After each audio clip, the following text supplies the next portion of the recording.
गर्नु त लु भन्नु। त्यसो भए राम्रो आउँछ नि त। के गर भने चाहिँ यस्तो जहिले पहिले ठिक्क पर्नु अनि फेरि यताउति बनाउन थाल्नु भनेको क्या। उदासी कसो गरेर राख्नुहुन्छ तिमीलाई पोज देऊ। वाह आमाले पनि नातिनी त्यो केही पोज दिने हो कि चुप माया गरे जस्तो गर्ने हो कि उता अनुहार फेसतिर यत्तिकै हो त पोज यस्तै हो त मिल्यो। अब अर्को पोज देऊ ल हजुरआमासँग अर्को पोज। यस्तो गर्दा चाहिँ यसरी चाहिँ गरे पनि हुन्छ।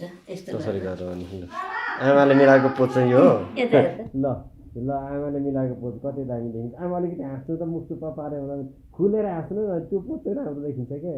यसरी हाँस्नु त हाँस्नु न हो त्यसरी हाँस्नु त। ल जसरी पनि हाँस त तिमीले पनि हाँसेको पोज आवाज कसरी आउँदो रहेछ।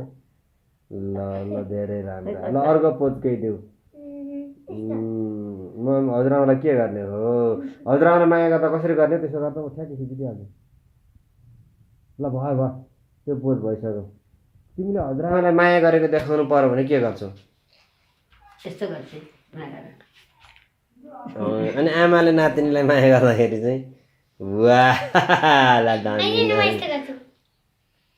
वाह धेरै बेरसम्म गर्नु त पर्दैन होला। ल ल पोज सकियो ल।